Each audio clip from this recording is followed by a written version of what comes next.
Assalamualaikum warahmatullahi wabarakatuh. Bertemu lagi dengan saya Ardiansyah. Tetap di Brand Energizing Series di YouTube Lojinawi. Jangan lupa like dan subscribe ya teman-teman. Di sini kita bahas semua hal tentang branding untuk meningkatkan kompetensi bisnis dari rekan-rekan. Sebelum kita mulai bahasan hari ini, kita ikuti yang satu.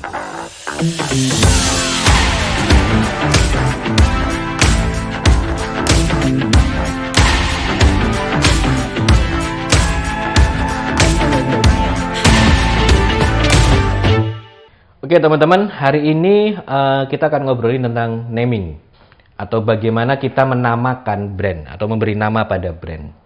Jadi ini proses yang sebetulnya kalau sekedar naming, apa sih nama? Ya udahlah kita kasih nama apa adanya gitu. Yang penting kan kualitas produk bagus. Kelihatannya sesederhana itu, tetapi kalau kita masuk ke dalam proses branding, ini menjadi sebuah tahapan yang sangat krusial. Tahapan yang sangat perlu diperhatikan dengan benar karena naming ini menjadi nantinya adalah identitas yang akan muncul dari awal produk tersebut sampai dengan akhir. Nah, teman-teman, saya selalu percaya dengan kata-kata orang tua kita dulu bahwa nama adalah doa. Gitu. Sehingga memilih nama yang baik, memilih nama yang oke untuk produk, itu sebenarnya kita hampir samakan dengan memberikan nama putra-putri kita. Gitu. Ketika kita memberikan nama putra-putri kita, kita menitipkan doa di sana untuk mereka menjadi orang-orang yang baik, sesuai dengan harapan, sesuai dengan nama yang diberikan. Hal yang sama kita lakukan kepada produk atau bisnis kita atau jasa kita. Nah, hari ini kita akan bahas itu. Seperti biasa kita akan saya akan dibantu sebuah presentasi gitu ya. Jadi kita mulai dengan kenapa sih nama itu penting. Bayangkan kita punya produk tapi nggak punya nama. Bagaimana orang akan mengenal gitu ya, atau tidak perlu ke produk kita itu, fisik kita oke, tampilan kita oke, tapi kita nggak punya nama, orang tidak akan bisa mengenal kita, tidak akan bisa memanggil kita. Atau gampangnya gini analoginya, kita bertemu seseorang, dia kelihatan menarik, hal berikutnya pada saat perkenalan yang ditanyakan pasti yang pertama kali adalah nama.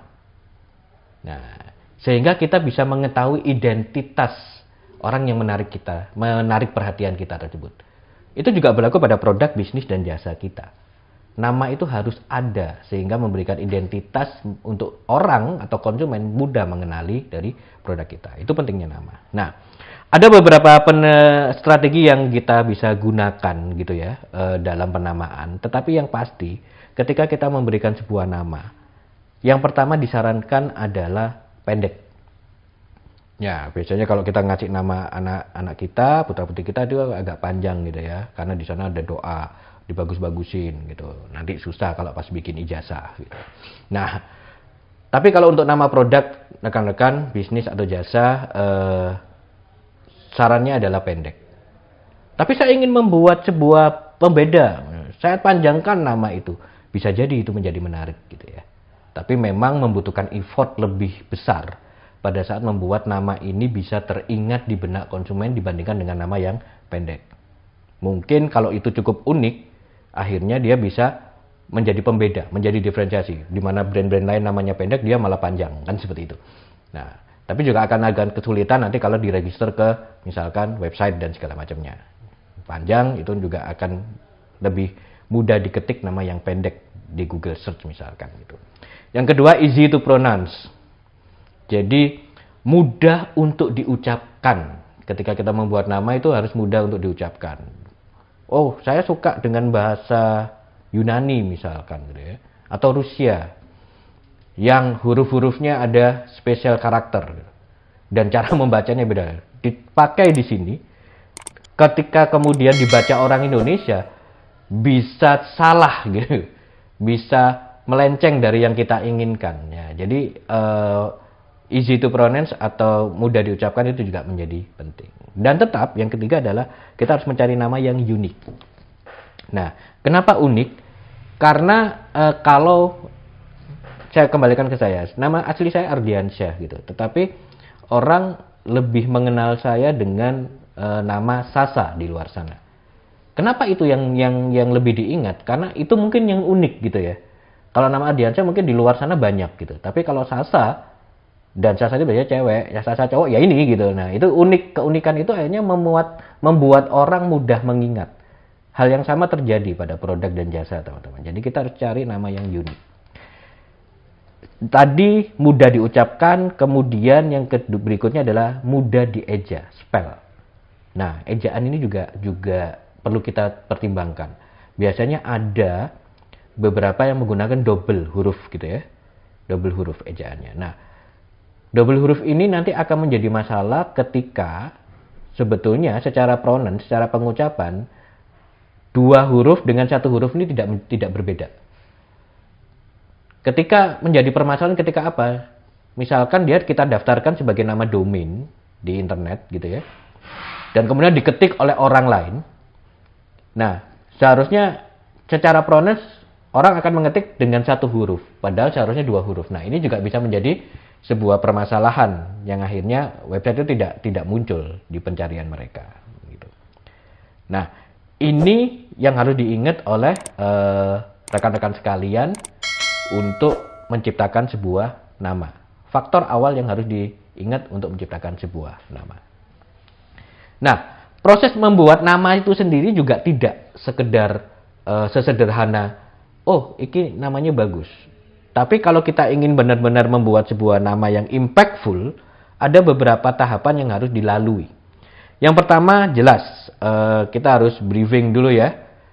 Jadi yang punya produk, yang ditugasi memberi nama atau mencari nama bertemu, kita briefing di situ menyamakan persepsi. Ini produk apaan sih gitu ya? Yang diinginkan nama yang seperti apa sih dan segala macamnya. Lalu kita masuk ke tahapan analisa. Menganalisa, yang paling penting dianalisa adalah nama-nama dari jasa dan bisnis sejenis yang telah ada. Jangan sampai kita membuat nama yang sama gitu kan. Maka kita harus tahu nih nama yang sudah dipakai oleh para kompetitor kita itu apa. Itu yang paling utama di dalam analisis research gitu. Lalu kita melakukan brainstorming dengan mengumpulkan keyword, kata-kata kunci terkait dengan produk, bisnis, dan jasa yang akan dicarikan namanya. Setelah nama kata kunci itu terkumpul dari brainstorming kita, baru kita membuat nama.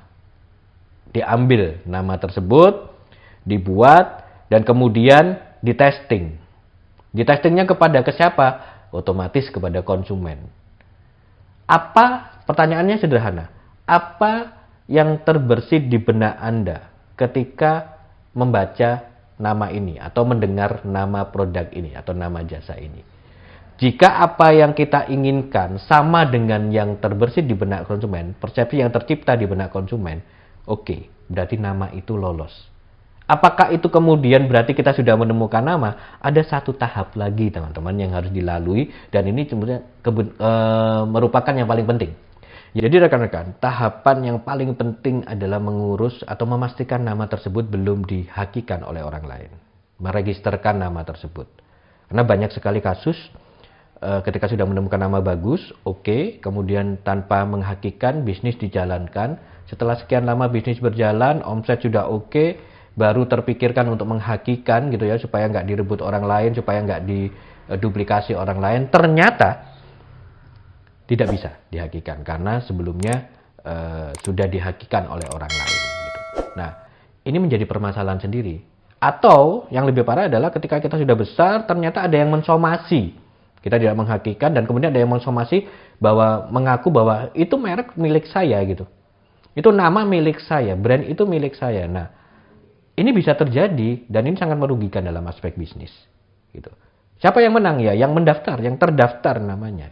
Yang memegang legalitasnya. Maka setelah nama ditemukan, dicek ketersediaannya bisa dihakikan atau tidak, dan juga biasanya langsung kalau sudah bisa dihakikan, domainnya diamankan.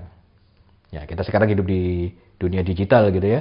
Secara digital domainnya diamankan supaya tidak diambil oleh orang lain. Itu yang penting dalam proses penamaan. Jadi tidak sesederhana hanya oke, kita cari nama semedi, kemudian cari wangsit dan segala macamnya, tidak gitu.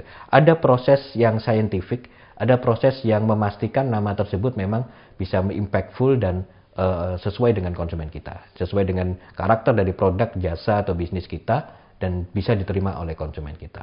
Oke. Nah, ada beberapa pendekatan yang bisa kita gunakan untuk mencari nama. Aku bingung bikin nama ini gimana sih? Oke. Yang pertama adalah dengan metode pendekatan menggunakan atau mengadopsi nama founder. Gitu. Jadi nama foundernya dipakai sebagai nama brand juga. Ini contohnya Ralph Lauren, gitu ya. Kemudian ada kalau di Indonesia itu Dea Bakery. Tapi di sini ini pastikan nama tersebut itu secara personal brandingnya juga sudah terbangun, gitu. Si founder sendiri sudah menjadi public figure, sudah dikenal orang, sudah diakui, reputasinya oke, baru kita pakai nama kita.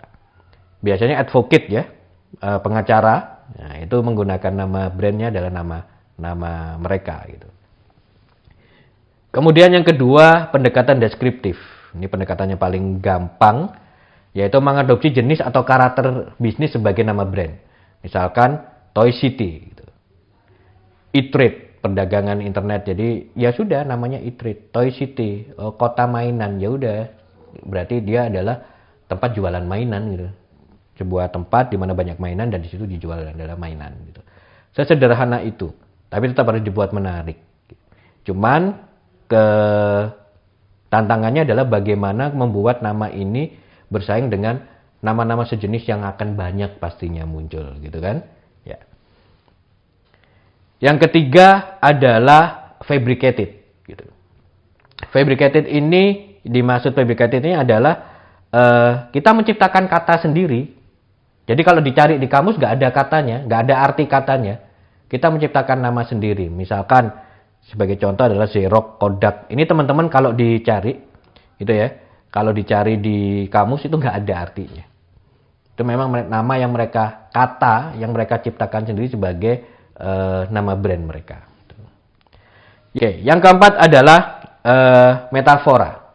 Jadi menggunakan kata-kata metafora untuk nama brand. Maksudnya metafora ini kita bisa ambil nama binatang, nama dewa-dewa, nama dari kata-kata sang sekerja yang memiliki arti yang cukup bagus. Contoh yang paling oke adalah Nike gitu ya. Nike ini teman-teman itu diambil dari nama dewa Yunani, dewa kemenangan. Dewa kemenangan yang harapannya kalau kita menggunakan produk Nike ini, di mana dia adalah secara base, secara core adalah produk olahraga, maka kita bisa mendapatkan kemenangan dalam setiap kompetisi pada olahraga tersebut. Gitu. Nah ini Nike. Nike itu diambil dari nama dewa kemenangan Yunani. Gitu. Ini yang dimaksud dengan pendekatan metafora. Yang kelima adalah dengan pendekatan akronim. Jadi menggunakan singkatan. Nah, kalau menggunakan singkatan ini tantangannya adalah bagaimana orang akhirnya lebih fokus pada akronimnya, gitu ya. Tapi tetap mengetahui bahwa base production-nya di mana sih, gitu. Contohnya IBM, GE, gitu ya. IBM itu aslinya kepanjangan dari International Business Machine. Nah, sebetulnya dia memperjelas core bisnisnya, gitu. International Business Machine, IBM. Kalau GE itu adalah General Electric. Nah, jadi core-nya kelihatan, electricity, tapi dia menggunakan sebagai nama ditarik adalah akronimnya, singkatannya. Dan yang keenam adalah magic spell. Magic spell ini kita menggunakan permainan kata yang terdengar unik, tapi tetap mengacu kepada karakter bisnis atau jasa yang ingin diwakili oleh nama tersebut. Misalkan PayPal. Jadi ada dua konsonan, jadi PayPal gitu ya, ada dua konsonan dan vokal yang terulang, PA, yang berbeda adalah bagian belakangnya, dan ketika dikatakan itu menjadi pronounce-nya secara pronounce menarik, PayPal. Gitu. Nah, ini adalah pendekatan dengan magic spell. Itu ada 5 pendekatan tadi teman-teman yang saya sampaikan. Jadi yang pertama adalah, kita lihat dulu, kita ulang. Jadi yang pertama adalah menggunakan nama founder, yang kedua mendeskriptifkan atau mendeskripsikan dari bidang bisnis, yang ketiga menciptakan kata baru, yang keempat menggunakan pendekatan metafora, yang kelima menggunakan singkatan atau akronim, yang keenam kita bisa bermain dengan magic spell. Gitu. permainan kata. Nah, ini bahasan kita hari ini, rekan-rekan. Jadi, mungkin banyak yang berpikir, alah, nama ya, kita cari aja nama yang bagus cukup. Tapi ternyata di dalam proses branding, sebuah proses penamaan tidak sesederhana itu, rekan-rekan. Ada yang harus dipertimbangkan, faktor-faktor yang dipertimbangkan, ada proses yang harus dilalui supaya memastikan nama tersebut impactful, dan ada pendekatan-pendekatan yang bisa kita adopsi untuk menciptakan sebuah nama yang menarik. Mudah-mudahan bahasan hari ini cukup menambah wawasan kita dalam soal branding, di mana ini bisa meningkatkan kompetisi bisnis dari rekan-rekan.